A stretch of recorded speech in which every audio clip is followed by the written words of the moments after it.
Hey Guitars. Let's go build some junk.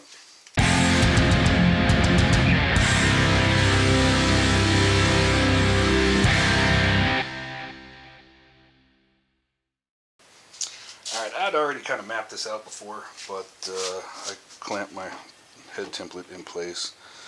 Found, I think, the safest place to take stuff out of, and drew it. So,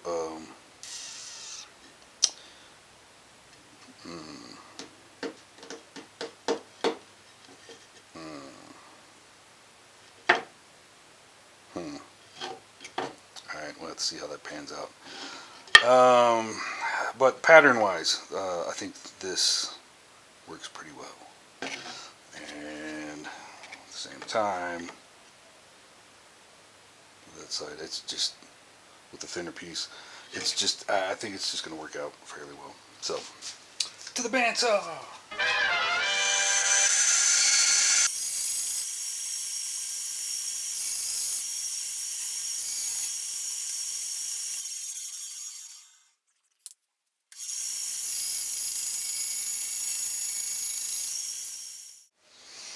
Okay, now that I've drawn it a little more precise, I'm going to go back to the bandsaw and try to trim just a little,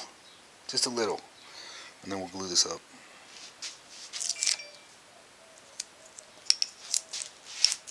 Yep. I think that'll be cool. It'll be alright.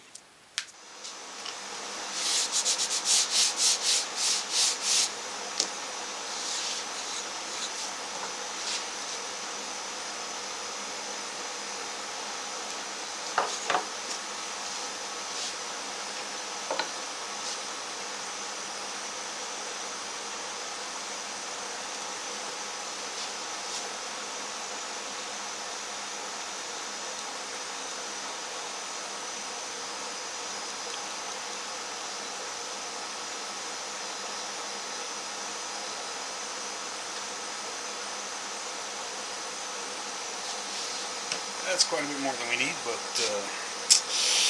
squeeze out will take care of that shit.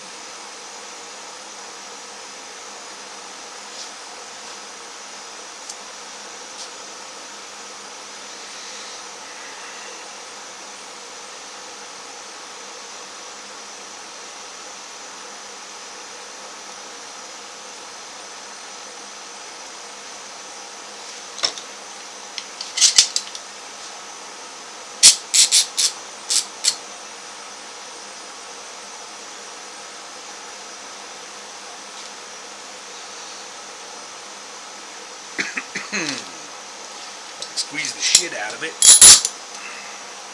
then it will tack up and stay in place while we do the upside.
There we go. Nothing left to do is wait now. So I took my blank and I put it at the nut line on the neck blank and drew the profile. Well, got it all centered and everything. Drew the profile, so I had that. And then I put a perpendicular fret on number 9. Just because I like that. It seems to be a happy medium for, you know, not too crazy at the nut, not too crazy at the bridge. especially with 24 3/4 to 25 1/2. So we got all of those drawn out. I've double checked them a couple times and everything looks fat, dumb, and happy. Looks awesome. So I'm going to cut the taper relatively close to the line, and then we'll cut our slots and cut the ends off, and yeah, go from there. Yeah, then we still got the headstock to clean up, so we can do that too. But first, to the bandsaw.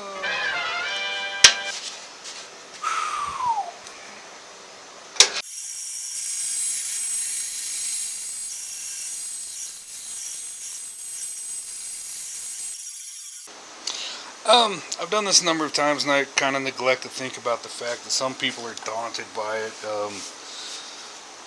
Don't quite know, how the multi-scale thing goes. It's actually really simple. You don't really have to have a perpendicular fret. I don't know why everybody calls it a parallel fret, because it's perpendicular to the center line. Anyway, you don't really have to have perpendicular fret, but it is easier to pick one. Like I said, I usually choose 9. So what I will do, I know the dimensions of the board, and I will draw a 1/16 of an inch inside where the E strings are going to be, and then lining up on that line, lining the 9 up, drawing the fret placements on the string line. You could do it on the edge, but then that string won't really be a 25 1/2. It'll be 25 and, I don't know, 4.2, or who knows. We're specifying that right on that E string, that low E string, we will have a scale of 25 1/2. Alright, then we do the same thing with our 24 3/4 on the high E string. So we'll draw our fret placements there. Then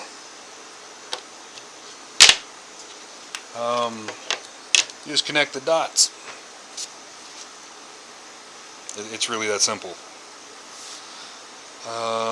But the intersection where those happen, you have to make sure you're extremely precise in landing those. That's why I've gone and double checked multiple times to make sure that everything looks as perfect as it could be. Because God knows, you get your frets wrong and ain't nothing gonna be right. So I've double checked it 1,000 times, or maybe quite a bit fewer than 1,000, and everything looks good. So I think we are ready to start cutting slots. Whee! I made the super secret ninja fret slotting jig, and have been doing multi-scales ever since and haven't reused it. So we're back to the old block of canary. I wound up using a black Sharpie on the edge of this just to darken it so the contrast is there. I move it to where there's just the tiniest little hint of light on the other side of the line. It's basically just so I can tell that the line is perfectly lined up with my block. And hopefully the kerf will land dead center in the middle of that line, because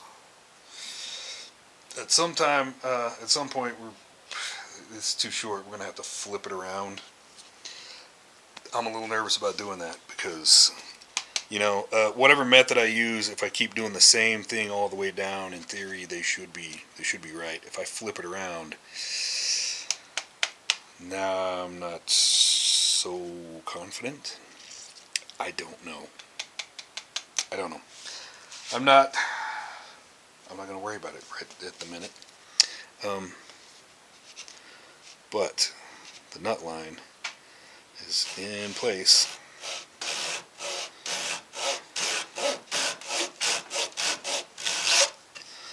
And we're off. Started.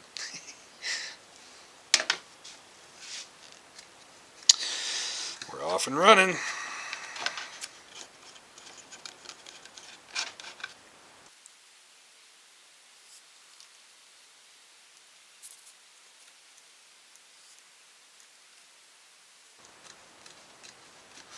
It's not a fast process. And I constantly have to, make sure that I don't rush it, because we really, really can't screw this up.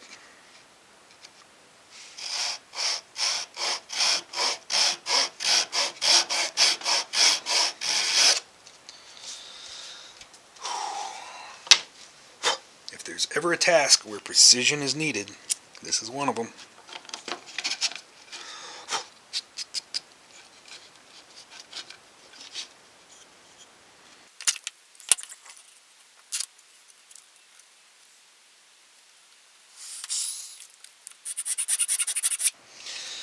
You know the drill. It's going to go like this for a while, and you don't want to watch it. So I'll bring you back in when we're a little closer to the end. Alright, we're down to like the last 5. Yeah, 5. With just a tiny bit of white visible between the block and the line. Just the tiniest little bit. It looked like we were probably about dead center in the middle of the line. Okay, so I wound up flipping it around, and I just kissed the top of the edge. And looking at our template, that looks perfect. So I've been nervous about that. I mean, like I said, it's going one way, and you just keep it that way, and don't change things. Change, keep the same method. But we got nothing to clamp to here, so we're stuck at a place where we have to do something. So I'm glad to have the confirmation that that's going to work out just fine, and our top frets aren't going to be a few nanometers off. But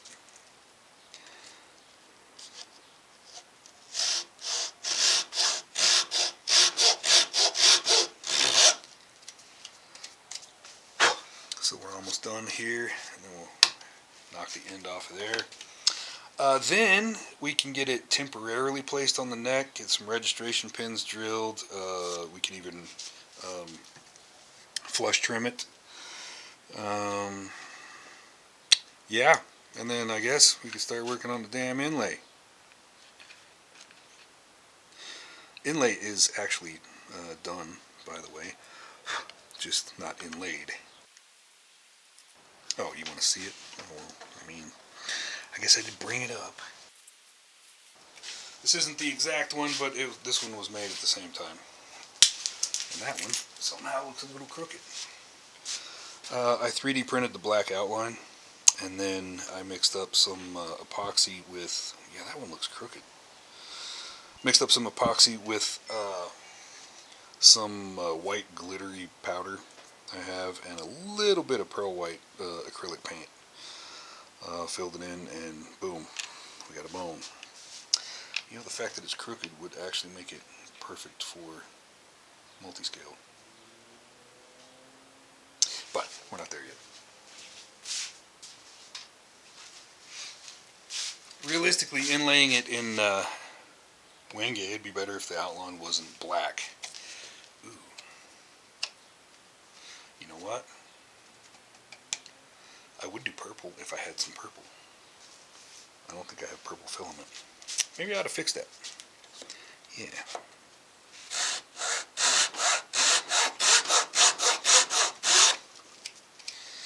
Purple outline would be cool on this project anyway. Anyway, we're almost done here, so that's the last fret.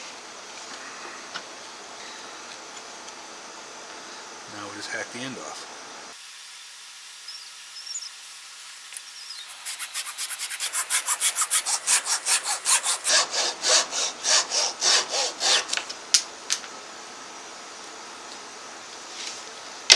Dunsky.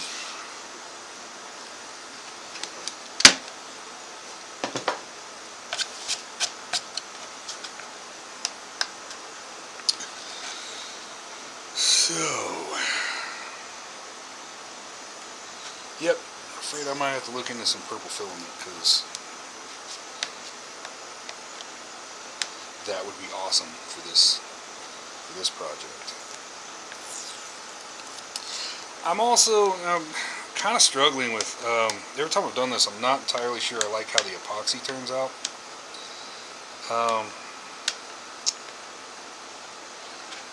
I know there have been times I used probably more acrylic paint than I needed, and as a result, it makes the epoxy kind of gooey,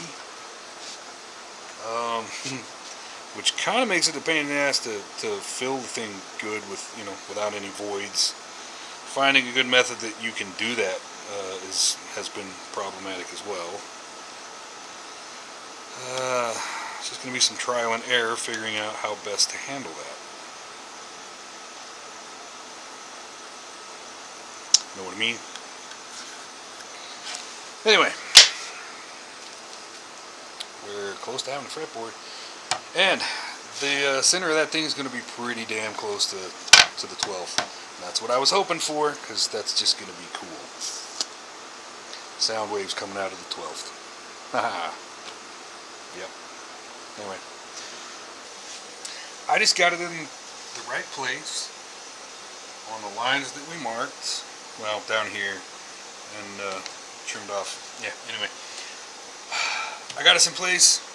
It's centered.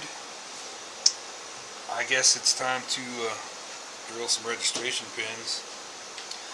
I looked at how deep I want to go, just a little bit into the blank. Doesn't have to be much, just a bit. So got all that taken care of. Really, it's just picking a spot.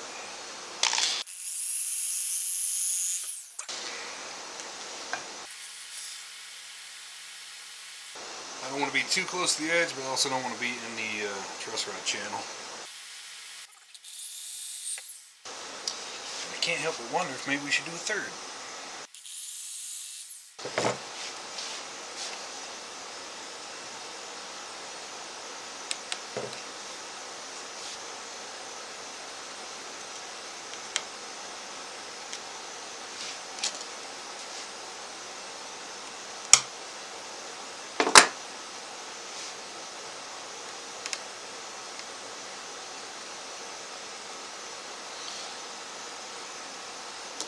Not sure that's enough.